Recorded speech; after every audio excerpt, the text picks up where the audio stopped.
Probablemente este que está arrancando, que estoy empezando a hacer y que ustedes están empezando a ver del otro lado, no es el análisis que esperaba ni el más optimista hincha de Vélez, si es que hay alguno del otro lado, viendo esto que tiene que ver mucho más con Lanús, ni el más pesimista hincha del Granate, obviamente, y mucho menos después de las buenas sensaciones que había dejado el equipo de Subeldía en el último partido, después de aquel de 3-1 frente a Godoy Cruz, pero la realidad marca que hoy ya sábado a la noche, habiendo pasado un rato, muchas veces les cuento que arranco a grabar y el análisis ni bien termina el partido, esta vez dejé pasar algo más de tiempo porque quería ver qué era lo que decía Subeldía en conferencia de prensa, de algo de eso vamos a estar hablando. La realidad marca que Lanús se llevó de Liniers algo muy distinto a lo que fue a buscar. Porque el Granate, después de los resultados que se habían dado en la jornada de viernes, abriendo la fecha 7 de la Liga Profesional, iba a la Amalfitani buscando la punta en soledad, buscando ser el líder absoluto del torneo argentino.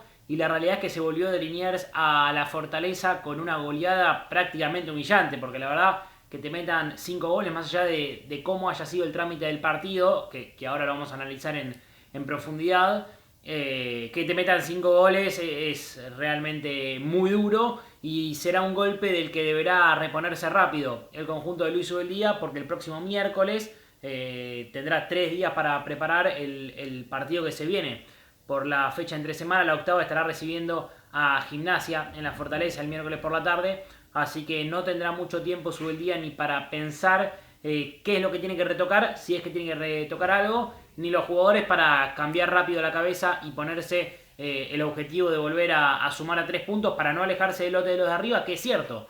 como no ganó Independiente, como no ganó Estudiantes, etcétera, como perdió Colón, Lanús en la tabla de posiciones no lo sufre tanto, porque al fin y al cabo se mantiene a 2 puntos del líder, que sigue siendo Independiente. Ahora, en la tabla que más le importa a esta altura del semestre, que es la de la clasificación a las copas internacionales, y ahí sí lo puede sufrir, porque como les contaba yo en la previa que hacía antes del partido con Vélez, este era un partido de 6 puntos pensando en eso, porque Lanús lo tenía a Vélez a 2 de diferencia en la tabla anual que clasifica a la Libertadores como objetivo de máxima para el Granate en este semestre, y si no a la Sudamericana. Y bueno, el Fortín se alejó, y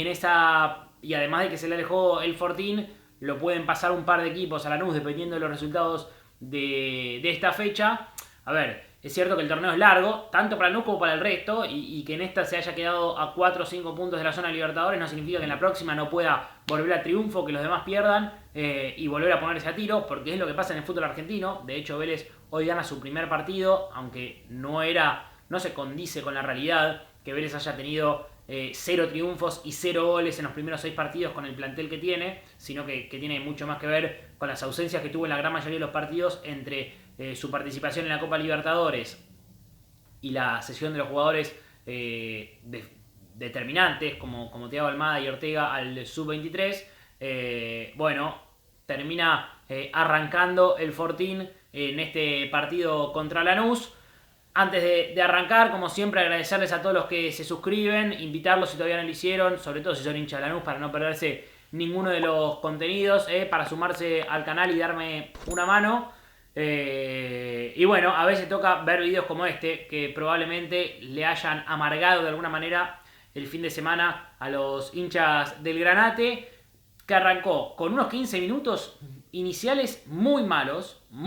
con una superioridad notable de Vélez. Pero en realidad, antes de hablar de eso, recién cuando pensaba el orden y de qué hablan en el video, no se puede arrancar el análisis sin hablar del cambio que hizo Subeldía. Porque, a ver, había 2 obligados. Ni Burdizo ni Malcorra estaban disponibles por lesión. Braguieri. Y yo no sé quién termina siendo el reemplazante de Malcorra, porque yo en la previa planteaba que el que se caía de Maduro, que tenía que ingresar sí o sí, era Belmonte. Y que eso, bueno, podía llevar a Esquivel hacia un costado, o que también podía entrar Aude y pasar a Bernabé a la mitad y demás. Y hoy me parece que todos nos sorprendimos cuando en la formación se confirmó la presencia de Lautaro Acosta, que volvía después de una inactividad de varios días por la lesión muscular que lo viene molestando desde el principio del campeonato. Y yo decía en la previa, para sacar al Flaco López, porque después lo que analiza Subeldía o lo que da a entender es que el cambio de esquema y que haya salido López tiene que ver con el ingreso de Belmonte. Y como que el cambio de Acosta fue jugador por Malcorra. Ahora, para mí, después de lo que habían sido los rendimientos del partido con Godoy Cruz, el cambio de Acosta es el que termina sacando a López.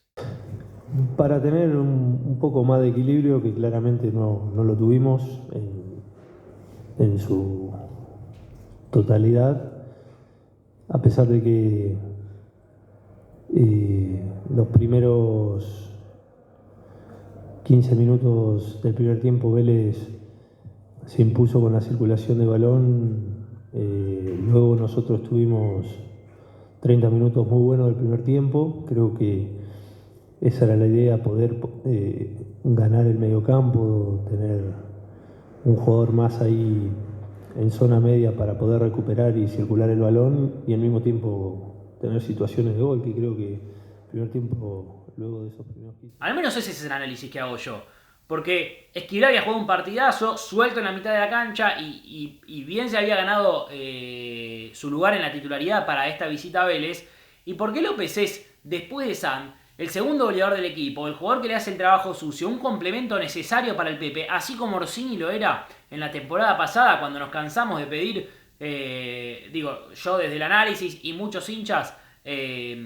después de cada partido, que Lanús tenía que jugar 4-4-2. Bueno, cuando el 4-4-2 le había dado resultado, cuando los dos nueves eran uno de los puntos que Subeldía no tenía que tocar, y eso hacía, por ejemplo, que Pedro de la Vega fuera suplente,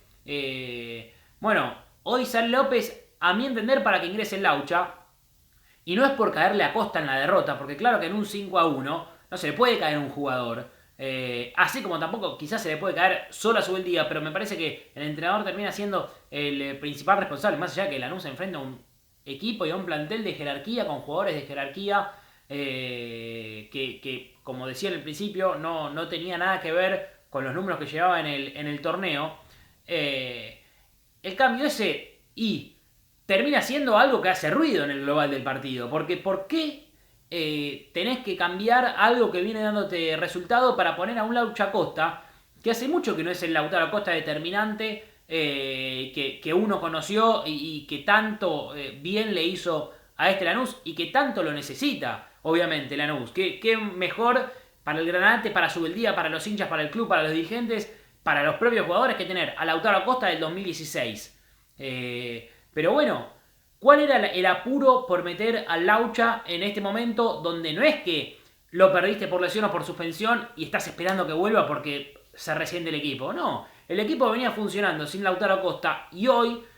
insisto, no se le puede caer solo a él, pero ese cambio sinceramente termina haciendo ruido y hay que ver qué pasa para el próximo partido. Arrancando con lo que tuvo que ver con el partido, 15 minutos muy malos, Lanús sale dormido, lo paga caro porque Vélez se pone en ventaja. Incluso se podría haber puesto en ventaja antes, después de una gran atajada de Acosta. Es raro decir que Acosta tuvo un buen partido cuando a Lanús le hicieron 5 goles, pero la realidad es que el arquero volvió a responder. Y volviendo al tema de los cambios y demás, a ver, el partido pasado, si vos agarrabas a 10 hinchas de Lanús o a 100, y quizás más de la mitad te iba a decir que el arquero tenía que ser Morales, porque Acosta, más allá del buen partido con Huracán, un par de atajadas, no había hecho méritos y demás. Entonces que tenían que volver Morales. Ahora, si vos los agarrabas después del partido con Godoy Cruz, y capaz menos de la mitad te iba a decir que tenía que atajar Morales, porque después de 2 buenos rendimientos, Acosta se había ganado por lo menos quedarse manteniendo su lugar en el arco. Y lo propio había pasado con López. Nadie decía que López tenía que salir para que Lautaro Acosta ingresara, cuando el Laucha no había podido ser determinante en el campeonato. Entonces, Lucas Acosta vuelve a tener buenos rendimientos, buenas atajadas en el partido de hoy. No pudo claramente evitar la goleada, se pone en ventaja a Vélez, pero la realidad es que después de los 20, el primer tiempo es todo de Lanús. Y una de las grandes diferencias del partido es que un minuto después del gol de Vélez, Lanús tiene una chance clarísima, mano a mano, con Lautaro Acosta en el área chica, que la tira por arriba. Y un minuto después del descuento de Lanús, cuando faltaban 15 minutos, y algunos se habrá ilusionado con por lo menos arrancar un puntito, un empate, un minuto después Vélez tiene una chance y liquida el partido. Entonces ahí también se explica otra de las diferencias de lo que erró Lanús en el primer tiempo, también un mano a mano de San, varias jugadas que quedaron allí boyando la pelota y no pudieron entrar, lo que dejaba para el complemento en el entretiempo, me imagino, la gran mayoría de los hinchas de Lanús pensando, bueno, es cuestión de mantener esto, de quizás algún cambio o que entre la primera y se puede conseguir el triunfo. Lo cierto es que cuando arrancó el segundo tiempo, Lanús volvió a ser en los primeros minutos ese Lanús de los primeros minutos del primer tiempo, donde Vélez lo pasó por encima, amplió la ventaja a Vélez y encima Lanús nunca se despertó, como lo hizo en la etapa inicial. Termina sufriendo el complemento, muy parecido a lo que pasó con River, por cómo se dio el partido, más allá que Lanús esta vez sí pudo llegar al descuento. De nada sirvió el golazo de Belmonte, quizás de lo más destacado, el partido del Toto, porque cuesta destacar algún nivel individual en este 1-5,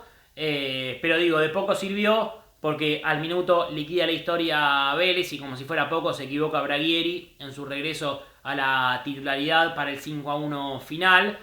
Un golpazo inesperado, que dejará algunas dudas en Subeldía y en Lanús, por esto del cambio de esquemas, por los nombres, porque todavía no termina de aparecer el 11 ideal ni de memoria, pero que al fin y al cabo deberá correrlo rápido porque necesita recuperarse el Granate este miércoles cuando juegue frente a Gimnasia, para que el golpazo de la goleada no termine siendo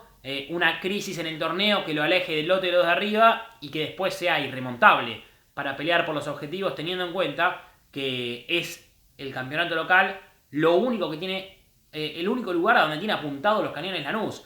Todos los jugadores y el buen plantel que hay, con el buen recambio, porque hoy, si mirabas al banco, estaba De la Vega, estaba Facundo Pérez, que fue destacado. Uno imaginaba que iba a estar Lautaro Acosta, pero estuvo José López, estaba Aude, Matías Pérez. Entonces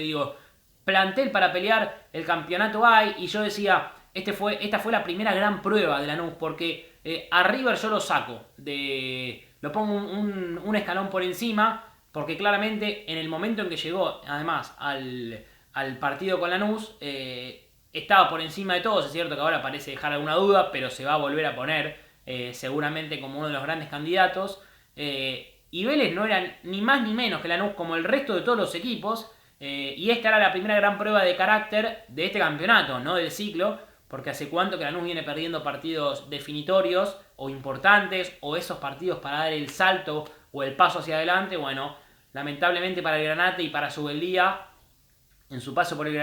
el club, sumó uno más este de Vélez, que no es decisivo. Si hubiese marcado una tendencia de confirmar el buen momento, porque no es lo mismo ganarle a Huracán como le ganó, o a Godoy Cruz, que igual es un buen equipo, que hacerlo con Vélez en Liniers, como para empezar a pisar firme en el campeonato. Bueno, hoy Lanús dio por lo menos un paso hacia atrás, y deberá reponerse rápido. Quizás si en el primer tiempo hubiese entrado alguna, el partido hubiese sido distinto, no hubiese terminado en goleada, claro está. Es fútbol esto, pero bueno, la realidad termina marcando la chapa del final, y la chapa dice que Vélez hizo 5 y que Lanús hizo 1, y que no le dejó opciones más allá de aquel buen pasaje del primer tiempo. Les decía, difícil poner un podio. Quiero saber si ustedes rescatan alguno de los niveles individuales, y bueno, pensando en lo que viene, no habrá mucho tiempo. Yo creo que no sé si va a estar Malcorra, porque una lesión muscular, si lo sacó del sábado, 4 días de diferencia no parecen ser suficientes, y hay que ver si Subeldía devuelve a la cancha a José López, y si para eso saca a Esquivel, que sería lo fácil, o a Lautaro Acosta. La realidad es que ninguno de los dos hizo un buen partido hoy, y si Esquivel había tenido buenos ingresos en los primeros partidos y un muy buen partido siendo la figura en el triunfo frente a Godoy Cruz, y Lautaro Acosta todavía no fue ese jugador que esperaban. Entonces quizás lo fácil sería sacar a Esquivel, pero lo que correspondería sería que Laucha empiece a sumar minutos, confianza y nivel de a poco, porque el equipo no lo necesitaba de manera urgente, por lo que había mostrado con otros nombres y sin la presencia de Laucha en estos primeros partidos. Bueno, eso es un poco de todo lo que me dejó el encuentro con Vélez. Quizás en los próximos días dé para hablar algo más, o ya la cabeza esté puesta en el duelo con Gimnasia, donde el Grana buscará volver al triunfo, seguir prendido en el lote de los de arriba y hacer que este 1-5 haya sido solo una mala tarde para el conjunto de Luis Ubeldía, que es el más goleador del campeonato y el más goleado. Deberá corregirlo sin lugar a dudas la defensa, porque en el primer gol queda muy en línea y se le filtra un defensor con un pase entre líneas demasiado cantado. Después Bernabéi nunca mira a Bouzat, siempre mira al arco la pelota, porque en el segundo gol todos llegan tarde a la marca. Desde que nace la jugada, desde que se apoya a Lucero, desde que pasa Poblete que tira el centro y a la llegada de Almada. El tercero gana de cabeza en el área, otro de los problemas de Lanús que parecía empezar a solucionarlo el juego área en contra. Y el cuarto también, toca Vélez de un lado para el otro, aparece Ortega, De la Vega lo corre a 3 metros de distancia cuando el Pepo recién había ingresado. Claramente no es su mayor virtud el retroceso, pero ya está acostumbrado por lo que lo pone Ubeldía. Y bueno, el quinto, el error individual. Así que goles, cuando te hacen 5, obviamente hay diversos responsables en cada uno de ellos, pero no deja de ser una tendencia donde a Lanús le cuesta mantener el arco en cero y siempre tiene, o sea, para ganar el fútbol siempre tenés que hacer más goles que el rival, pero digo, Lanús siempre sabe que con un gol no le va a alcanzar. Por lo menos por lo que viene mostrando ahora, le pasó con Huracán, pero en el grueso de los partidos le cuesta ser sólido en defensa. También es cierto que jugó contra un equipo que tiene muy buenas cartas ofensivas. Lo sufrió de manera contundente Lanús. Eso es todo por hoy. Déjenme sus comentarios. Gracias por llegar hasta el final del video. Y nos encontramos en los próximos días cuando ya empecemos a hablar de lo que se viene por la octava fecha. Lanús recibiendo a Gimnasia. Hoy el Granate se va a dormir golpeado por lo que fue la dura derrota en la visita a Liniers.